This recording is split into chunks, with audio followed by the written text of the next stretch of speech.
अस्सलाम वालेकुम वरहमतुल्लाहि वबरकातुहू। प्यारे मुफ्ती साहब की बारगाह में एक सवाल अर्ज है कि एक बैंक एक कर्जा देती है 60,000 और वसूल वापस करती है 68,000 और ये सूद में शुमार होगा, किस्तों से लेंगे 10 महीने की किस्त में, तो बैंक वाले तो बोलते हैं ये सूद नहीं है, क्या हुक्म शरअ होगा?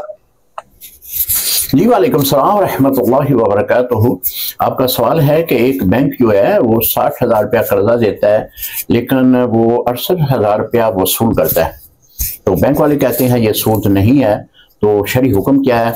जी मोहतरम, आप उनसे वजाहत तलब करें कि ये 60,000 से ऊपर जो रकम ले रहे हैं वो क्यों ले रहे हैं, किस बना पे ले रहे हैं। क्योंकि कर्ज हसना वो कर्ज होता है कि आप मिनिमम अन उसको वापस करें, यानी आपने 60,000 रुपया लिया है, 60,000 रुपया ही कर्जा बैंक को वापस करें, बिल्कुल शरई तौर पर आप ले सकते हैं।